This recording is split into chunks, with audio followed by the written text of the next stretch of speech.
Buongiorno. Good morning, and welcome to this Sunday, which is the final day of the meeting.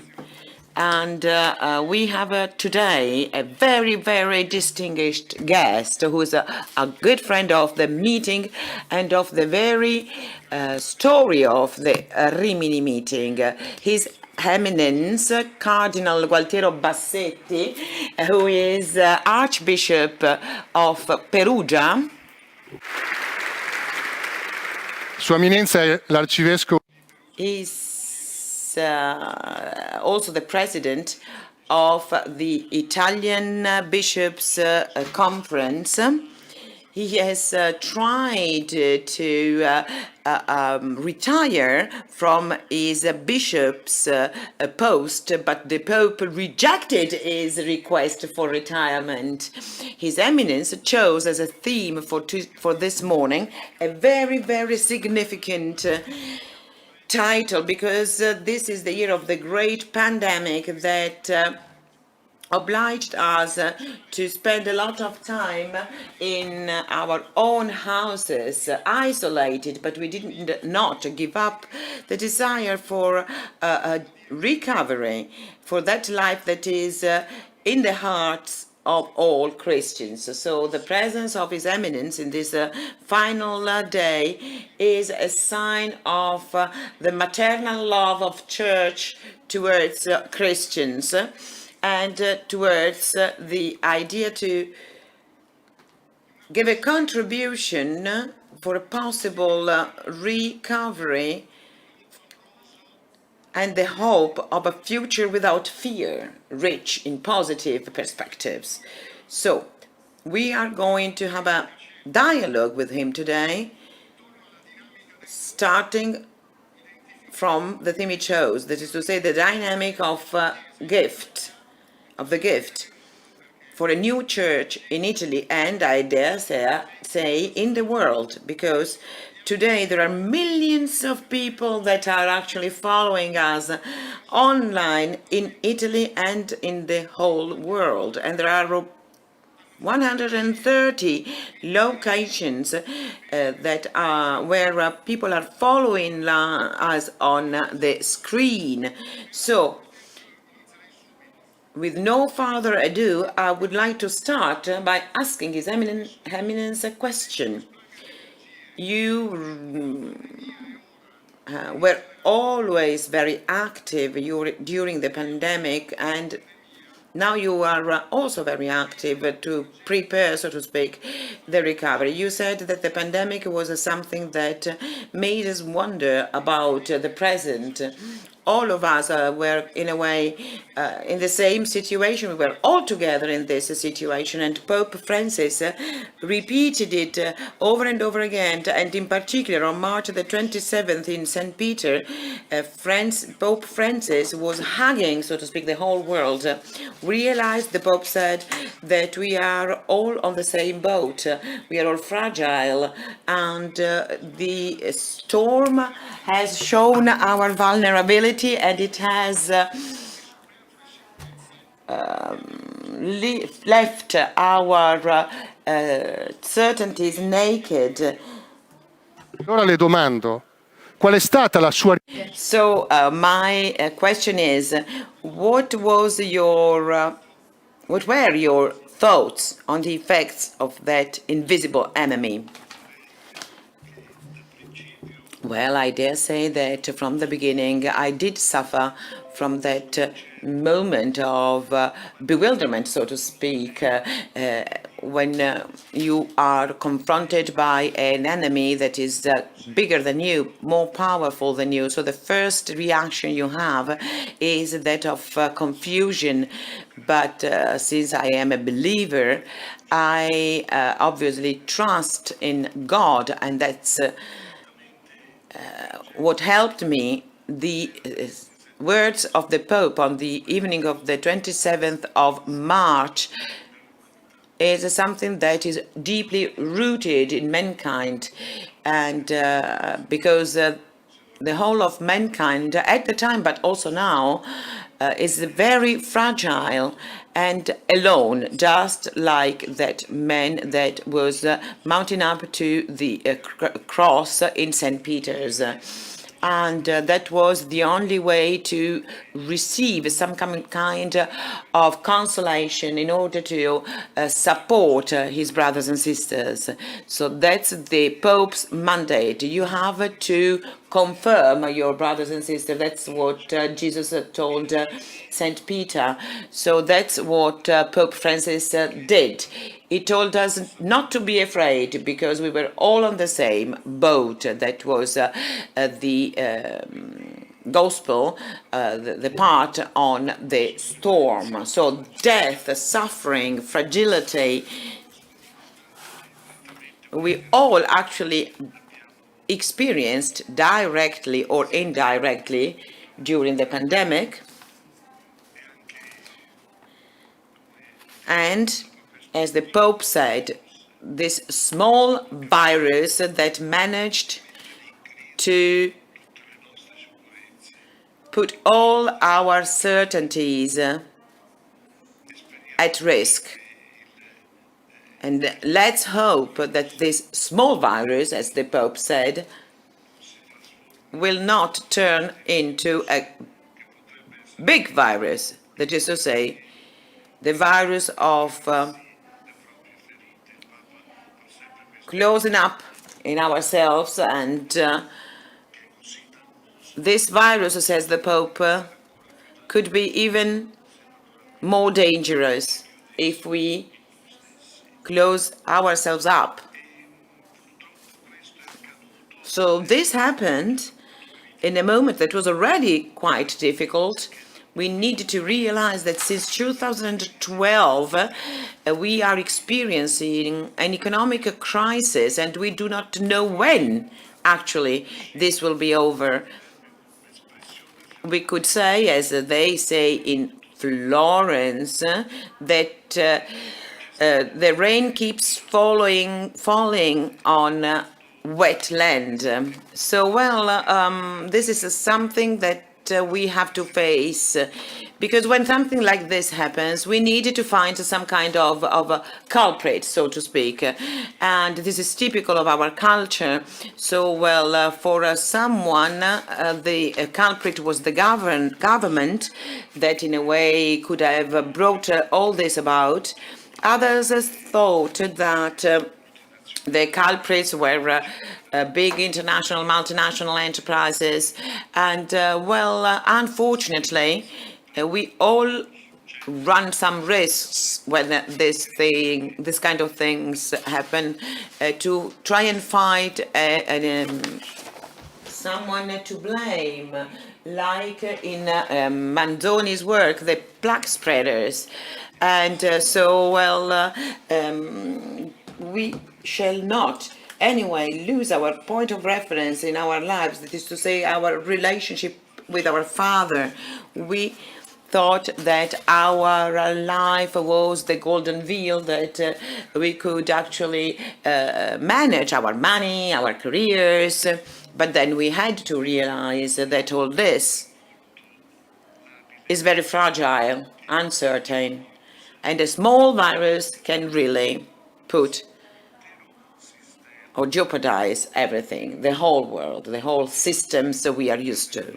So this means that we have to, as the Pope said, we have to look at life in a different way. We need to realize that we are going through a great transformation. We do not know what the future shall bring.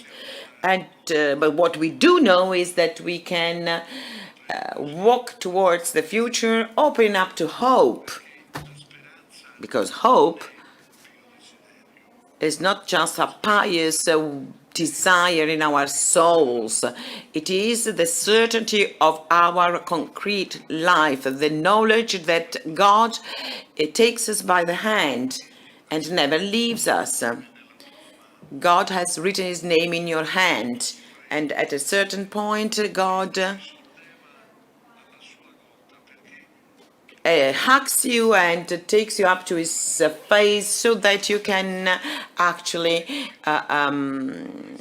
touch his face. So the prophets talk about this very tender attitude of our Father. So this is the great moment. A great saint from Florence who, after the war, had gathered over 1,000 orphans. He said, God's mercy of God makes you suffer because we need to really trust God's mercy, and we have to really let ourselves be carried by this mercy. Thank you, Your Eminence. So you talked about a great transformation which has been identified by the pandemic. As Pope Francis said, we are not living in an era of changes, but this is a change of era. So, well, you said recently that this is a civilization crisis and a change in the collective mentality. And as you already said, you refer to the environment, the background of man's life. So I'm asking you, what are the factors that you see in this civilization crisis, in this change of era, so that we are all aware of them?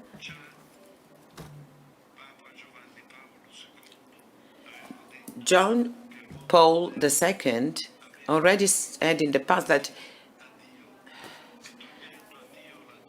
the modern man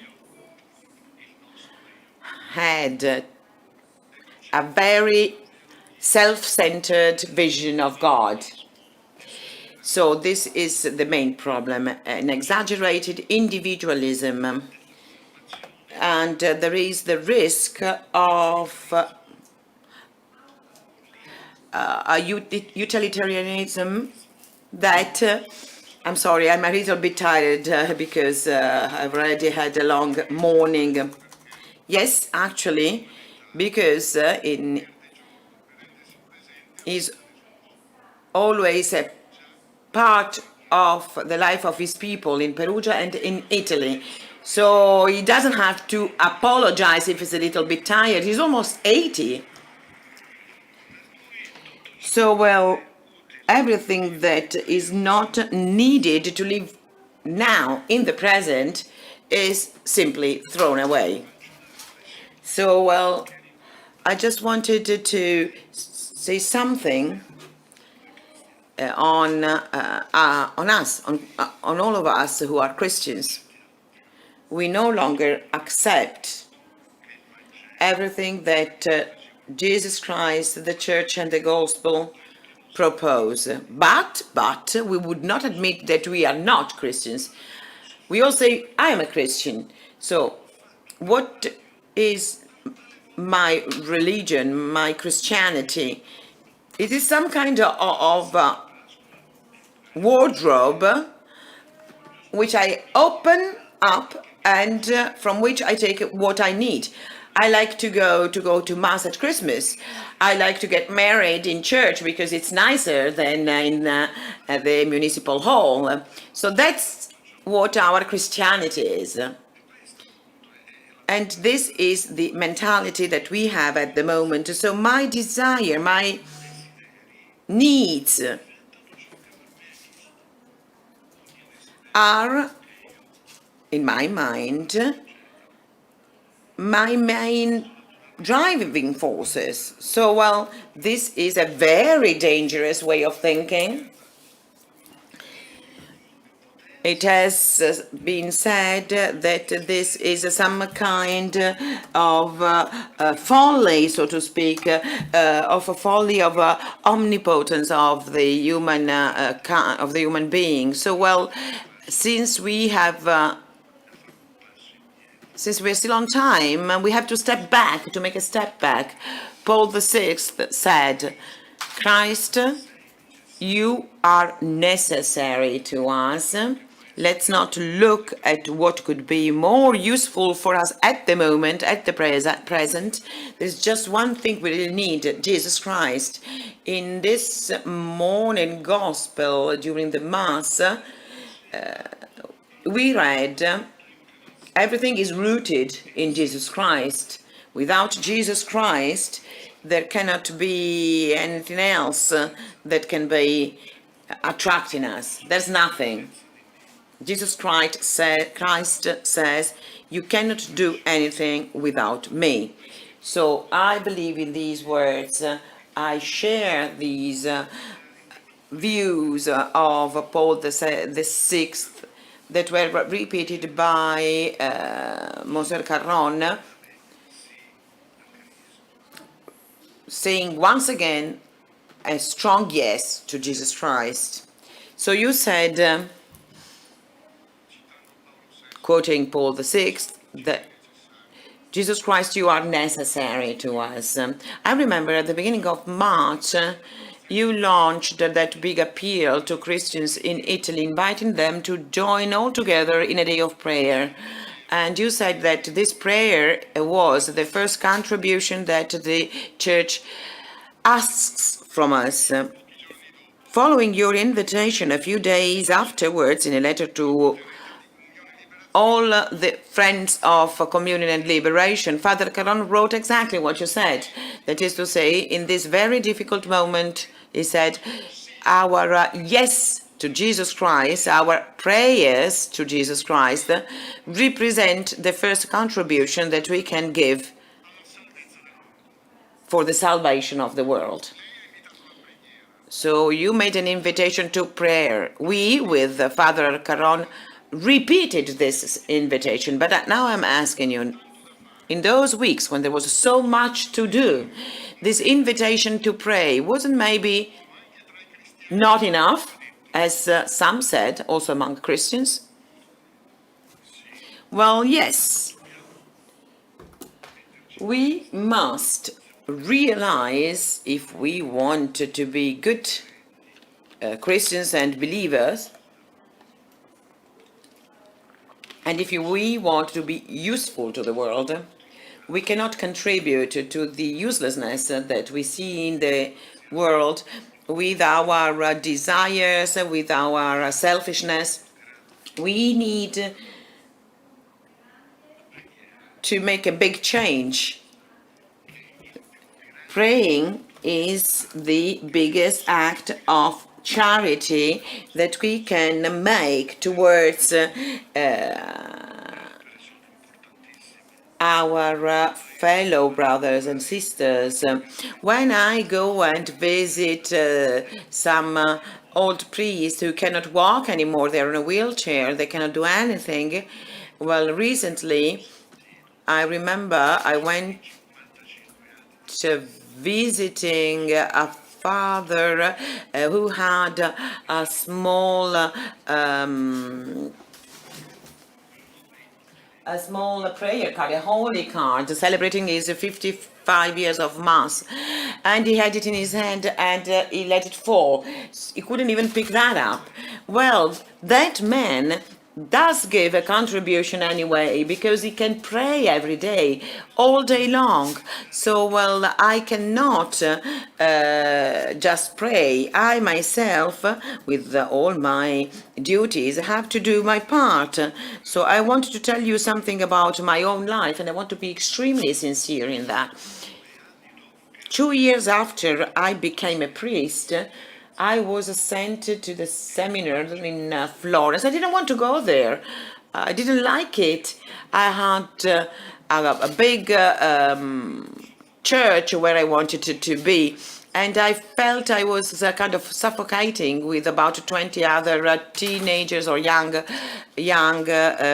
priests. So I went to confession, and the Capuchin friar who confessed me asked me, how many hours a day do you devote to prayer? Well, I actually had to think about it. Well, with the mass and a little bit of meditation, maybe I was up to 1.5 hours. And the friar told me, I was missionary in India for 50 years, and I spent 3 days 3 hours, sorry, praying, but I did have the time to participate in the building of the New Delhi Cathedral. And I actually met Gandhi, who managed to liberate India without using weapons and cannons. And it, Della bomba atomica. and well, as it was said, during the Cuban situation, someone said that prayer is stronger than the atomic bomb, and it was not a priest who said so. It was a mayor actually who understood the strength, the power of prayer. And then again, obviously, we need also the good deeds. And we need to help our brother and sisters. So there is the role of the Good Samaritan, and it is God that asks us to help the others. Lei So, writing for Avvenire, you have recently launched an initiative, a big initiative in the sign of hope to help our people to start again. And you submitted that as a proposal, as a contribution that you feel like doing to the lives of our people. So can you briefly tell us something about this proposal and this document you mentioned? So that's a great initiative for the Mediterranean. This is an initiative that the idea of which basically stemmed from my close friendship to Professor Lapira in the 1950s. The Cold War was becoming to take shape, and everybody was realizing that it was so dangerous. And so Professor Lapira launched an initiative for the Mediterranean back then. So I am convinced of the fact that the Mediterranean has a special vocation.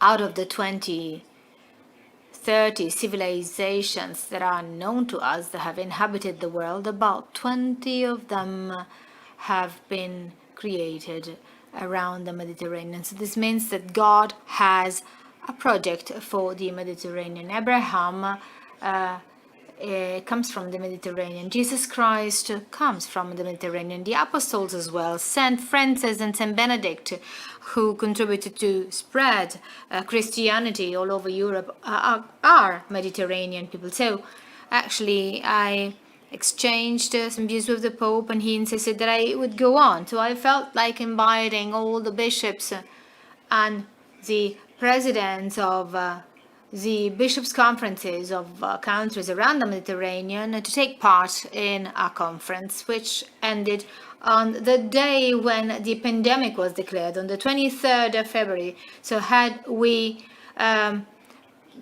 scheduled it 1 week later, actually nothing could have happened.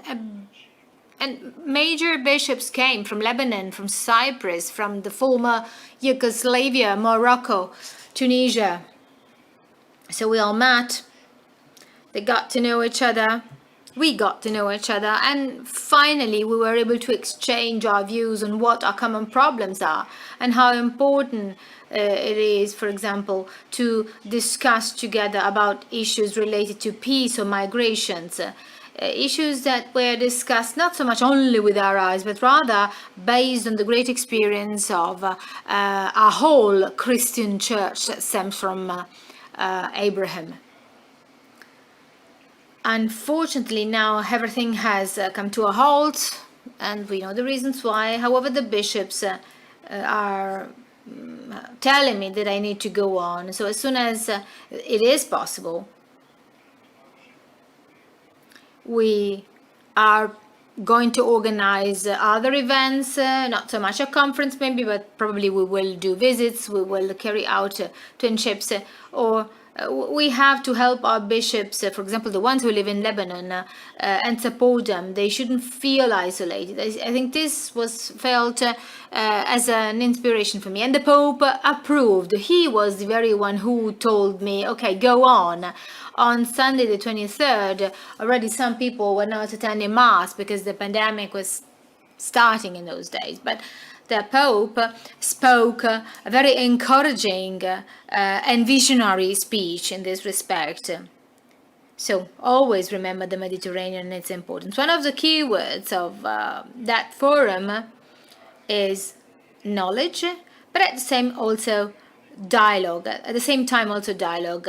Bishop Turan, the then Bishop Turan, who was one of the most important representatives of this dialogue in the Middle East, he used to say we are condemned to have dialogue. And in saying this, he would underline the absolute need that we have to use dialogue to relate to the others, especially in a period of unbridled individualism. So why should we focus on dialogue while everything apparently tends to distance each other from everybody else? Exactly because of this. Everything appears that we have to distance ourselves from the others. Very same media tend to distance us, but the Pope actually believes in this very much, and he showed that in signing the document in Abu Dhabi. And also the very same ethics of anthropology. I mean, the document signed in Abu Dhabi is particularly important. It is very important that it was signed by the head of the Catholic Church and one of the most important personalities of Islam. This is the dialogue that Bishop Turan referred to. He was a dear friend of me, and I also invited him very often to Arezzo. We have the Citadel of Peace there, and these topics are often discussed there. I am firmly convinced of this message, and as a matter of fact, I've tried to translate this being condemned to dialogue in other scenarios, in other settings. Sometimes I happen to see that there are priests who find it difficult, for example, to actually do communion. And then when I see this, actually, my reaction is that they shouldn't do so because they serve as an example for families, and they have to understand that they are condemned to love each other as long as they are there and they bring testimony to God in this pastoral unit. Well, their condemnation is to love each other. Bishop Turan would say that we are condemned to dialogue. Dialogue is important. At a given point, you're called upon to welcome the other, hug the other, understand the other, and try and stand in his or her feet to better understand him or her. So, talking about the Bari conference, commenting the works emerging from the forum, you said, and I quote, we decided to focus on bearing a realistic witness to the Mediterranean. And I'm often remembered of Isaiah, who says, Sentinel, when will the night come? And the sentinel answers, the morning will soon come. So, as a provocation, my question to you is, after prayer, is this appeal to bring, to be testimony of something else, isn't it too little compared to the major strategies one could envisage to get out of this situation of pandemic and the big conflicts? Can, for example, the testimony, the evidence brought by someone be strong enough and powerful enough and have the necessary hold to trigger a change in the world? No, one needs something more. This is exactly what I said this morning after Mass. Evidence can be brought in many different ways. You can bring evidence by doing good, by respecting the others. But that is not enough. Jesus Christ is asking for yet another type of evidence. Might your light be bright vis-a-vis man compared to man, so that the Father, the Almighty, is glorified in heavens. So evidence and testimony is the light of the word that illuminates any man who happens to be on the world. This is what we mean by bringing evidence. And evidence is even brought by, for example, a mother or a father in a family. If that is real, that is always very painful. There are lots of sufferings and lots of disgraces that I mentioned too, but the very same John Paul II said, and Pope Francis has reiterated that, have said that we are living in an era of martyrs.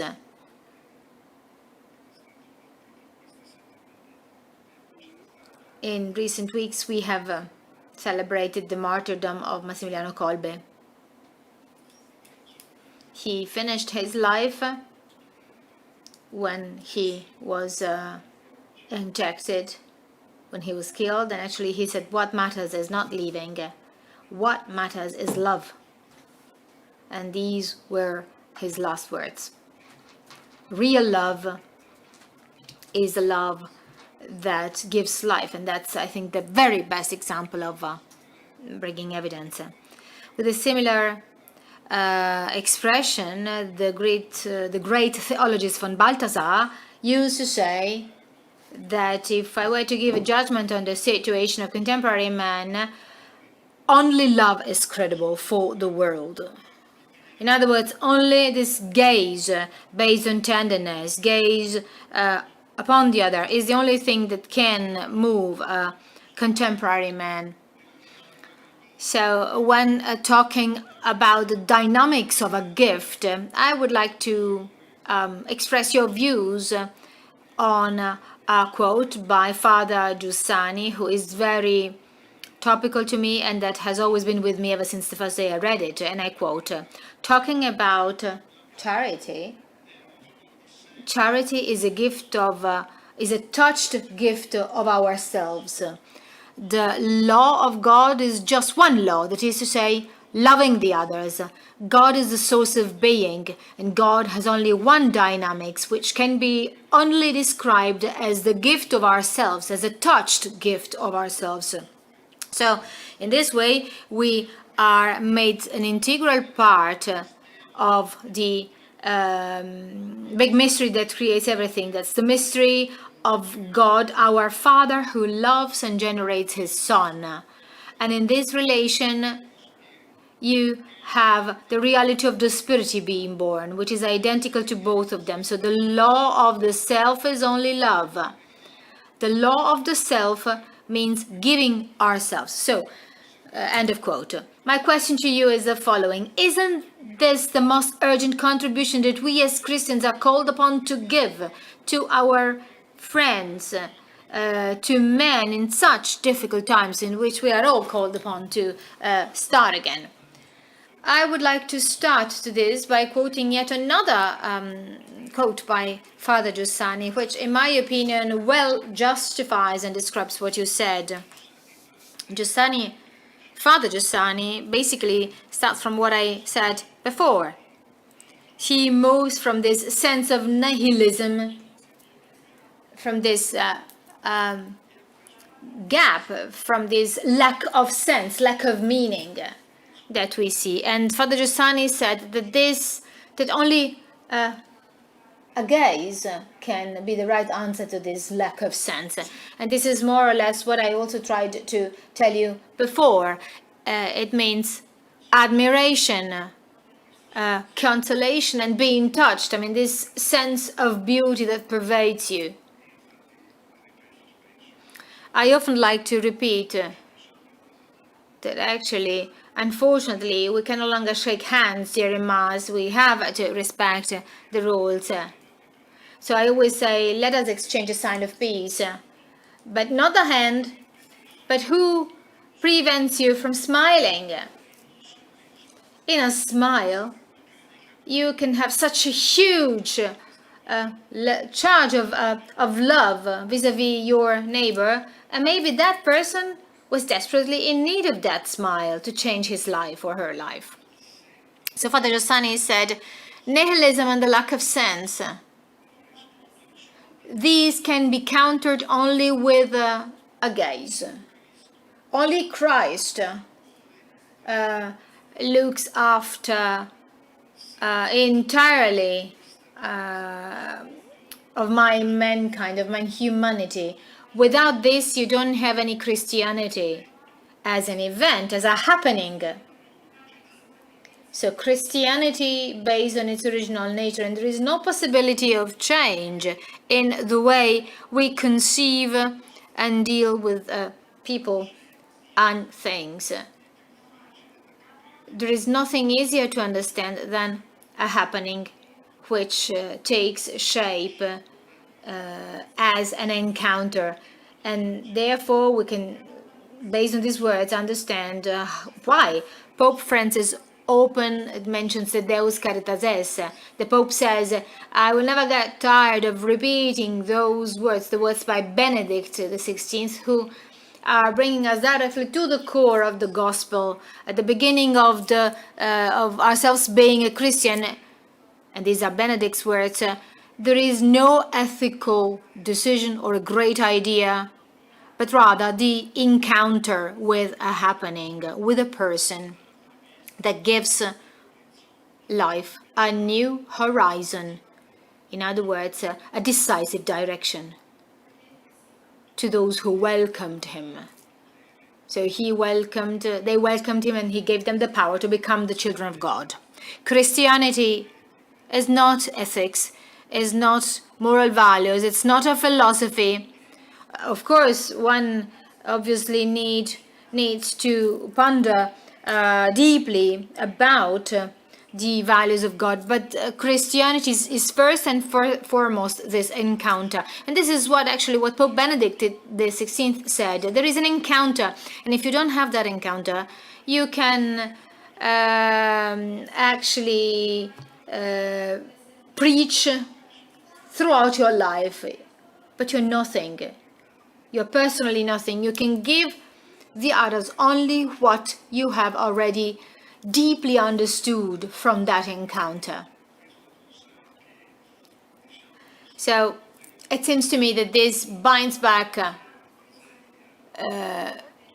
can be combined with what Isaiah said concerning what is left of the night. I mean, the morning eventually will come. So I remember a conference that once took place, and there were lots of participants, lots of important personalities from the city of Florence. We had Father Balducci, Father Turaldo, Don Bassetti. And then we even had Professor Lapira. He seemed a little bit distracted because it seemed that he was thinking among himself. And there was a theologist, a sociologist. This person had pessimistically described the situation of the church as if the church had been some kind of a big corporation that was on the brink of bankruptcy. If you understand the church only as a phenomenon, and if you no longer understand the church as a mystery, well, then you won't be able to understand anything, because church means this mystery consisting in the love of God for mankind. So the professor was reflecting upon these things, and so our request was that he would comment on this, and he answered, well, while coming to this conference, I basically passed before the Orto delle Mantellate, a vegetable garden. I saw a man working on this vegetables garden. And so actually I asked the farmer, this is what he reported us. I asked the vegetable garden why the peach tree had not blossomed 2 days ago and now it has blossomed. And then the farmer answered, well, Professor, because spring has come. And then the other replied, Mr. Farmer, is that you who makes the spring some And actually, the farmer replied, "Thank God spring comes because there's someone else who has it come." So I would like to conclude by saying spring comes. Our own spring will come. We might believe that we are dry inside, but we can blossom again. The spring of the world will come if we are capable of building our own spring. And the same goes for the spring of mankind. We've had great popes, John Paul II, Benedict XVI, Pope Francis. All of them have been a real blow of the Church of Humanity, of mankind. Pope Pius XII had already announced this spring for the Church. So spring will come. So one evening, I was preaching on my balcony, and that was the end of March. And I was reading the breviary, and and I saw that I saw some birds coming, and the swallows would come. But they had come earlier. La primavera viene. And so I thought, okay, spring will come, not so much because we as men are building this summer, but rather because it is God who sends us spring. So let us help God build the spring of man and the spring of history. Let us really help God with joy, with passion, with enthusiasm. And let us try and become children again, because the most beautiful emotions in life, the surprises in life, are those lived by children. As a matter of fact, Jesus Christ told us that we had to become children again. So we have to really truly grasp the sense of spring. And this is actually my wish for the whole meeting. And that's actually the wish for the entire human church. I have a very last question for you.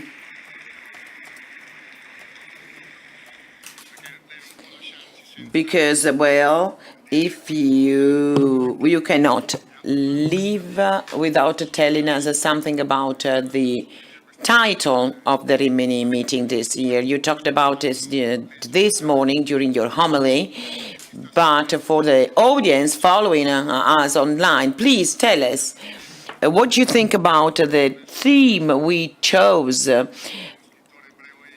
with a quotation from the Jewish writer Heschel. So, well, you talked about a Christianity that is a guise,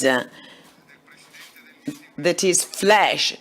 A few days ago, Father Caron said,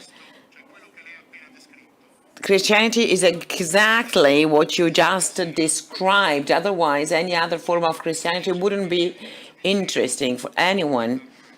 So that would be the same wardrobe you were making a parallel to before. So, the title of the meeting, can it actually be a contribution to help Christianity come out of the wardrobe, making it attractive again, with this wonder and awe that was the center of this year meeting? Well, this phrase by Heschel is this devoid of wonder we remain deaf to the sublime. So this is really, well, a sum of notions, and we could be reflecting on it for ages, because the sublime really includes the whole of the mystery of God, but also the mystery of man, because the mystery of God and the mystery of man are related. God is person, man is person. So when God creates, well, in the Genesis, you can read, God created the seas, and so it was good. But when he created man, he was really glad of his own creation because he had created a being with whom he could actually interact. So because it was created according to his own image. So devoid of wonder, we remain deaf to the sublime. This phrase makes me think about the prophets and about the children. And that's what I talked about in the Mass, during the Mass. I talked about the prophets. As I said in my homily, this wonder is the typical form of a prophet's way of thinking. A few weeks ago, during the celebrations for Saint Benedict, I said this is the time of prophets, the time of people who can listen every day to the word of God and can go deep in their analysis of their surrounding world. I will pray a lot when I leave here because I want that these words stay with you because I want for you all to feel that God is helping you so that you yourselves become in a little way prophets.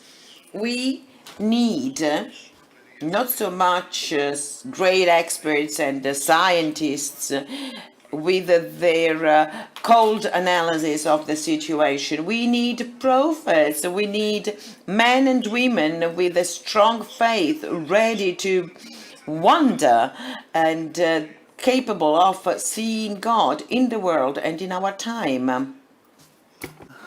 Accanto ai profeti, coloro che sono capaci di meravigliare. And besides prophets, also children are capable of wonder and awe. In St. Matthew's Gospel, Jesus, answering the question of his disciples, he said, if you do not become just as children, you will not go be accepted in heaven.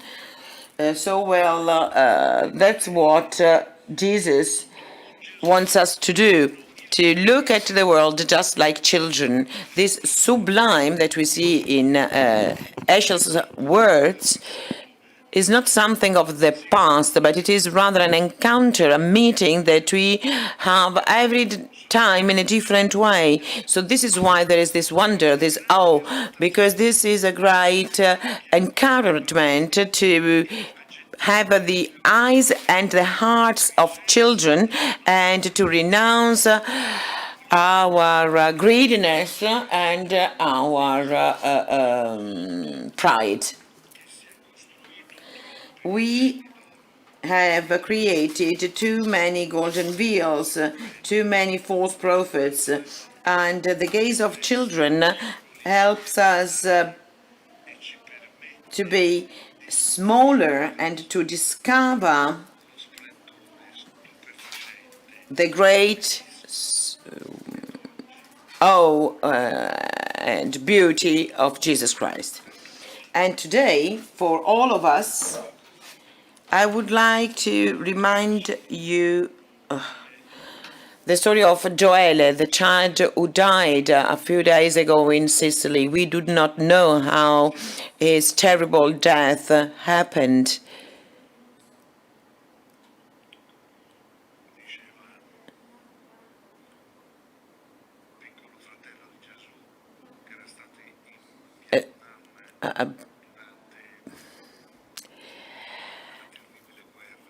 A priest who went to Vietnam during the Vietnam War said that there were bombings, and he said that they made the sun go dark and made stars cry for the innocent blood of children. So the death of this little creature has certainly touched the stars in the sky. But this sublime, and this is something I really feel in my heart, this is sublime we have been talking about all morning, was certainly with him and was caressing him, because that God said, "Let children come to me." Thank you.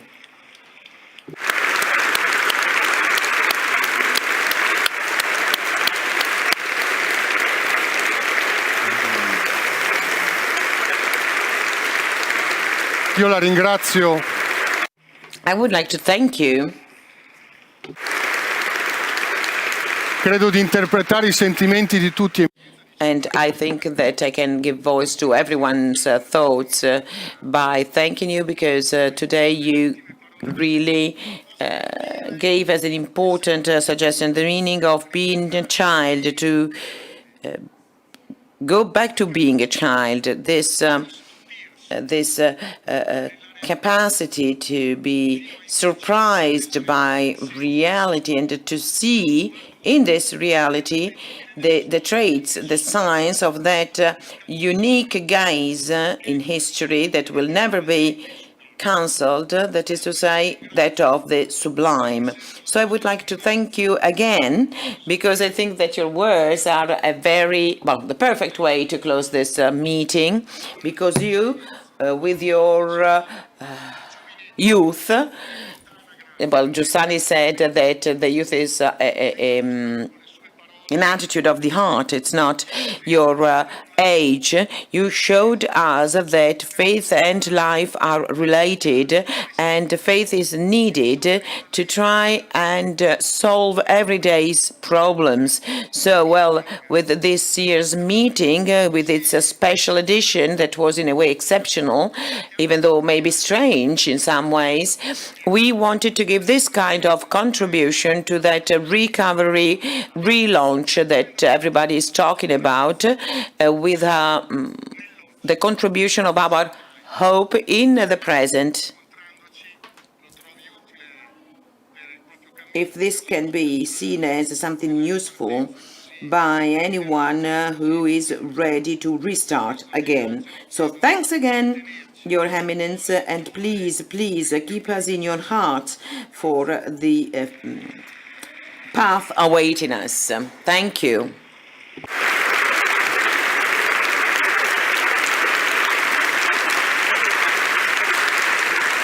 Grazie di cuore.